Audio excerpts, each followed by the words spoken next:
ભરૂચ અને છોટાઉદેપુર લોકસભામાં મુક્ત અને ન્યાયી ચૂંટણી યોજવા માટે નર્મદા જિલ્લા ચૂંટણી તંત્ર સંપૂર્ણ સજ્જ બન્યો છે। ભરૂચ અને છોટાઉદેપુર લોકસભાની સામાન્ય ચૂંટણી તારીખ 7 મેના રોજ યોજાશે। નર્મદા જિલ્લામાં 2.30 લાખ પુરુષ, 2.28 લાખ મહિલા અને અન્ય સાથ મળીને કુલ 4.59 લાખ મતદારો કરશે। ભારતના ચૂંટણી પંચ દ્વારા લોકસભાની સામાન્ય ચૂંટણી જાહેરમાં કરવામાં આવતાની સાથે જ અમલમાં આવેલ આદર્શ આચાર સંહિતાના અમલીકરણ સહિતની માહિતી આપતા જિલ્લા ચૂંટણી અધિકારી શ્વેતા તેવતિયાએ જણાવ્યું કે નર્મદા જિલ્લામાં સમાવિષ્ટ થતા ભરૂચ અને છોટાઉદેપુર લોકસભા મત વિસ્તારની બેઠકમાં મુક્ત અને ન્યાયી ચૂંટણી યોજવા માટે તમામ પ્રકારની તૈયારીઓ કરી દેવામાં આવી છે। જિલ્લા ચૂંટણી અધિકારી શ્રીમતી તેવતિયાએ પત્રકારો સાથે સંવાદ સાધતા જણાવ્યું કે સમગ્ર નર્મદા જિલ્લામાં કુલ 2 લોકસભા મત વિસ્તારોનો સમાવેશ થાય છે, જેમાં 21 છોટાઉદેપુરમાં નાંદોદ વિધાનસભા બેઠક અને 22 ભરૂચ ડેડિયાપાડા વિધાનસભા મત વિસ્તારનો સમાવેશ કરવામાં આવ્યો છે।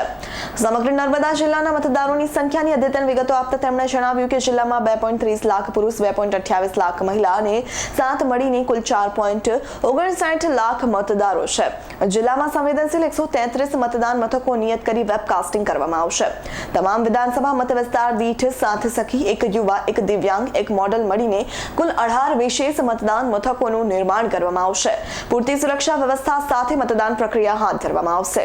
સમગ્ર ચૂંટણી પ્રક્રિયાની વિવિધ કામગીરી માટે કુલ 21 નોડલ અધિકારીઓની નિયુક્તિ કરી દેવામાં આવી છે। સાથે જ 6 ફ્લાઇંગ સ્ક્વોડ, 6 સ્ટેટિક સર્વેલન્સની ટીમ, 4 વિડિયો સર્વેલન્સની ટીમ, 2 વિડિયો વ્યુઇંગ ટીમની રચના કરવામાં આવી છે।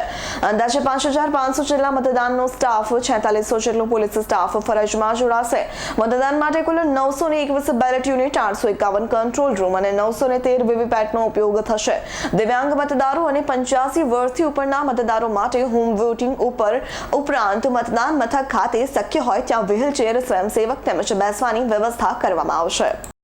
તો લોકસભા સામાન્ય ચૂંટણીની જાહેરાત 16 તારીખે થઈ ગઈ છે અને આપણા અમને આપેલા શેડ્યુલ મુજબ અમારી તમામ તૈયારીઓ થઈ રહી છે અને થઈ ગઈ પણ છે। વોટર્સની વાત કરીએ તો નર્મદા જિલ્લામાં 4.5 લાખ વોટર્સ છે, જેમાં 2,30,000 મેલ વોટર્સ છે અને 2,28,000 અમારા ફિમેલ વોટર્સ છે। અમારે यहाँ ખાસ ધ્યાન મૂકેલું છે એક્સેસિબિલિટી ઉપર, જેમાં અમારા પીડબ્લ્યુડી વોટર્સ અને સિનિયર સિટીઝન્સની અમે બધી સુવિધાએ પ્રોપરલી પાડીશું અને એમના માટે તમામ તૈયારીઓ પણ અમે કરી રહ્યા છે।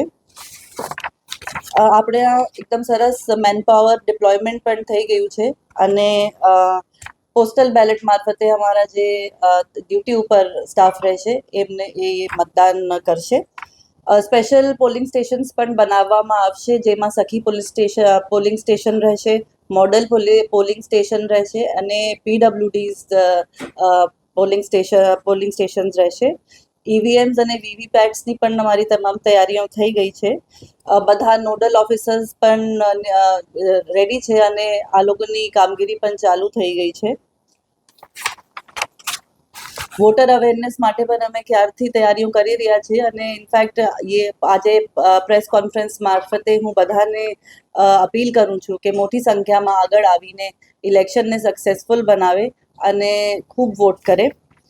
કમ્પ્લેન્ટ મેનેજમેન્ટ માટે અમારી તૈયારીઓમાં છે કે અમે એક ફરિયાદ નિવારણ રૂમ, કંટ્રોલ સેન્ટર કરીને 24 કલાકનું બનાવી દીધું છે અને જેમાં સતત અમારા લોકો હોય છે। આ સિવાય આપણા અહીંયા NGRS છે, 4 હન્ટિંગ હેલ્પલાઇન્સ છે, અમારું 1950 વાળી હેલ્પલાઇન સતત ચાલે જ છે।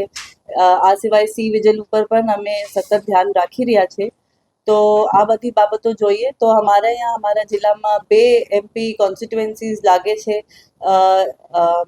જેમાં MP ભરૂચ કોન્સ્ટિટ્યુએન્સી, જેમાં તાલુકાઓ ડેડિયાપાડા અને સાગબારાનો સમાવેશ છે અને પહેલી બાજુ છોટાઉદેપુર MPની કોન્સ્ટિટ્યુએન્સી, જેમાં ગરુડેશ્વર, તિલકવાડા અને નાંદોદ તાલુકાઓ લાગે છે।